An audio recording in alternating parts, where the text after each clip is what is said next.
When I first started coming to Abraham, didn't make sense. I was forced to come here. Really. And one of my biggest things when I was a kid, I was called Smiley.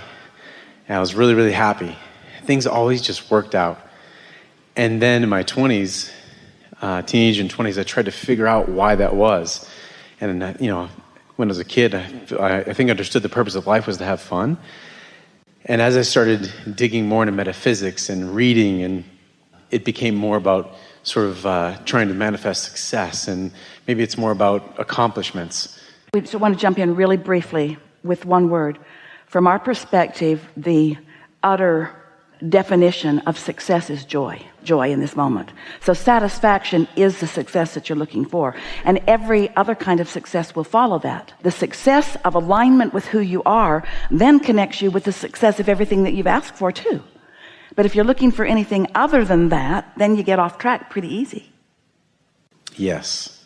Joseph Campbell said, follow your bliss. Right on track. That's exactly right on track. Okay, that changes the perspective too. Yeah, I get that. I've had some contrast through relationships and business and that kind of stuff. And good. It's the stuff eternity is made of. Say that again? Contrast is the stuff that eternity is made of. Without contrast, there cannot be clear choices. And without clear choices, there cannot be new creation. So contrast isn't you doing something wrong. Contrast is life serving you, serving your evolution. And once you're really good at focusing quickly, then contrast doesn't bother you at all. You just see it as opportunity to choose. Because contrast doesn't defeat you when you're in the driver's seat of choosing. So maybe as the key is, are we to find joy in the contrast? Well, this is the way we explain this. The answer is yes, but here's how we explain it. Step one is life just produces contrast and causes you to ask. So without even maybe putting words to it, if someone's rude to you, you want them to be nicer. And if you don't have enough money, you want more money. It's that simple. Life causes you to ask, even if you don't put words to it. Once you've asked, your inner being is all over it. Your inner being, who stands as the receiver of your evolution, becomes the vibrational equivalent of each new asking. So step one is you ask. Step two is it's answered. But it's a vibrational version that humans don't want to admit is real at first. Step three is admitting it's real. Step three is accepting that it has been asked and answered and that it does exist, and then finding a way to get into the receiving mode of what you're asking for, because it's constantly being revealed to you, but you've got to get in a receptive mode so that you can receive what's being revealed. It's like the radio station can transmit the message or the music, but if you don't have your tuner set, you're not going to hear it. So you've got to set your frequency to that frequency, which means you can't be in doubt or fear and hear it. So we teach meditation as the easiest way to get there. When you quiet your mind, you stop all thought. When you stop all thought, you stop resistant thought. When you stop resistant thought, your vibration rises. And when your vibration rises, you're in sync.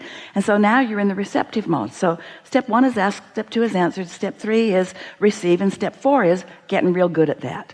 Being so good at receiving, mostly because you like to feel good, and because you've practiced quieting your mind so you can go there easily. So step four is just being real good at step three. That seems silly to have a whole step that's about the step before it. But the receiving mode, it's not like a college degree where once you accomplish it, it's yours forevermore. Hang the plaque on the wall, I have received. It's not like that, because it either is or it isn't in the moment, depending upon how satisfied you are, depending on what you're doing with your thoughts. So step four is maintaining some stability there. And then step five is what you were just talking about. Step five is being back in a contrasting moment, and hear this, often because your inner being inspired you there because you want more expansion. Because if you want expansion, that means you want answers. And if you want answers, you need questions. If you want expansion, you need solutions. And if you want solutions, you need problems. Would you agree? And so when you're tuned in, tapped in, turned on, then very often you are inspired right into the clarity of a problem because it asks a question that the solution is so satisfying when it comes. It's not failure on your part. It's nothing for you or anyone to be disappointed about. It's the process and understanding the process and being at one with the process. And then once Esther caught hold of that, when something wonderful would happen in her life, she'd say, I did that. And when something not wonderful would happen, she would say, I did that too. Because she understood that it's part of the clarifying process. But it's certainly not anything to lose your happiness over. If you've been even watching this forum or listening to this forum for a while, isn't the most satisfying conversation, doesn't it follow a big problem that somebody has projected? Or a big question? Our answers are only as good and as big as the question. If you've got a tiny little question, we got a tiny little answer. If you got a great big question, we got a great big answer. And your satisfaction factor is proportionate. It really is. Okay. I think I just got that. I think you did too. It's almost this back end step from 5 to 1. Like that is it's a cycle. The quicker you can move through that. What happens is you find yourself then not feeling like you're moving through it. It's not like getting over the problem. It's like, ooh, a juicy question, which is going to bring juicy answers. And you see, one of the things that happens is you come here, we talk with you, you hear us with our certainty speaking about the laws of the universe. And we tell stories of Esther's success or others' success, or you hear the stories of success from others. But until you have personally had the experience where you have felt the discord of what you think is a problem, and then felt the relief of alignment, and then actually come out of a meditative state with a clear impulse that maybe doesn't even feel related to your problem. It's just an impulse that feels good, like go to 7-Eleven and get a Slurpee. But the impulse is so strong and it feels so good that you do it. And then the next impulse leads to something that is a huge payoff. You meet someone, or another idea comes, or you buy a winning lottery ticket, or something happens. Until you make the correlation between a quieted mind, a raised vibration, a receiving thought, and the following through on it, then you don't know what we're talking about. It's just so many words. But once you start deliberately allowing your vibration to rise, and then receiving the thoughts that come from it, and acknowledging. The other day, here's Esther's newest example of this. So, you know, if you've been listening to us, Abraham teaches easy meditation. We don't encourage you making a big deal about anything.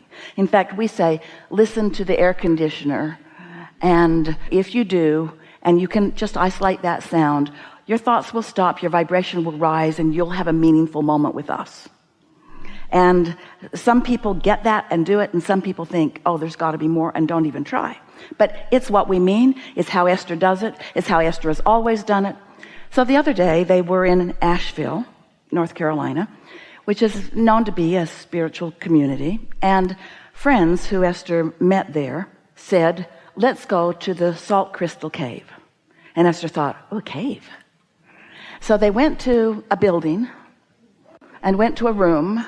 And Esther thought, it's not really a cave, but okay. And then she realized it was a meditation thing, and she felt a little slight resistance to that because she doesn't believe that she needs all kinds of stuff to help her meditate. She's tuned in, but she was with people she loves, and there were some strangers that she was meeting for the first time. And so 10 of them went into this room, and it was a room not very big. And the salt crystals had been imported from somewhere, Poland or somewhere, and they were all over the walls, so that all you could see around the walls were in some cases very thick and in some cases not so thick, but big salt crystals. And the ceiling had nets with smaller chunks of salt crystal that were hanging from the ceiling, and the floor was deep with what looked like a coarse sand, but it was sand of salt crystals. And then there were some lawn chairs seated around, and Esther sat herself in a chair and thought immediately, oh, this is satisfying.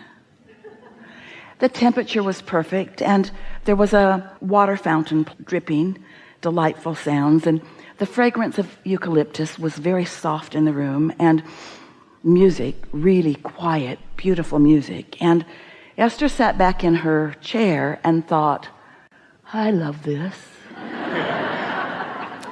And then she proceeded to focus upon the sound of water dripping, because it was the most consistent sound in the room. And in her chair was sitting a large piece of crystal, and Esther picked it up because she didn't want to sit on it, and felt a slight resistance because it seemed like something unnecessary. Abraham doesn't talk about it, but she found a way to hold it. Her hand just fit so nicely in it that she fell in love with it, and then she just blissed out for 45 minutes. And when it was time to go, she wanted to take her rock with her, and they allowed her to pay $4 for it. So now, ever since that day, Esther has thought about that delicious experience many, many times. Hundreds of times Esther has thought about that delicious experience. Now, before that experience, she was in San Antonio at Copenhagen Furniture with her grandson buying a desk for his new bedroom.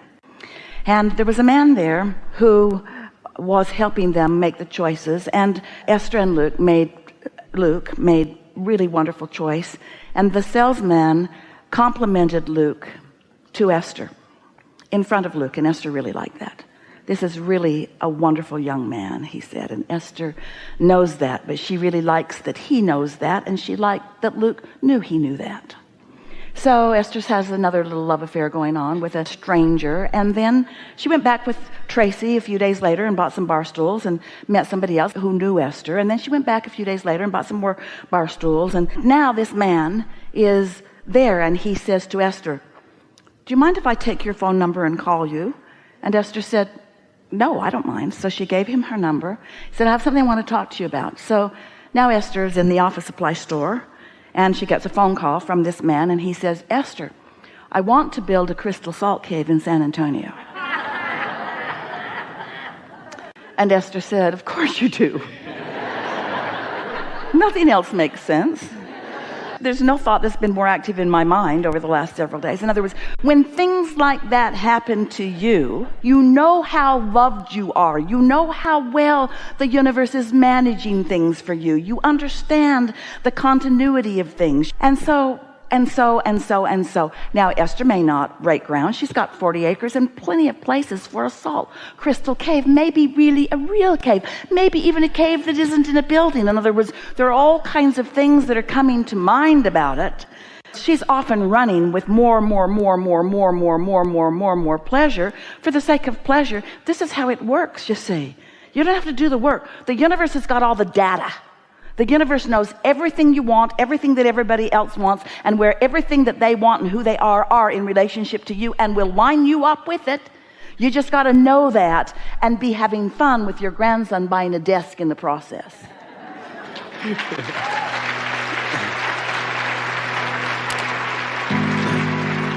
And Esther doesn't even believe in the necessity of a salt crystal cave for meditation.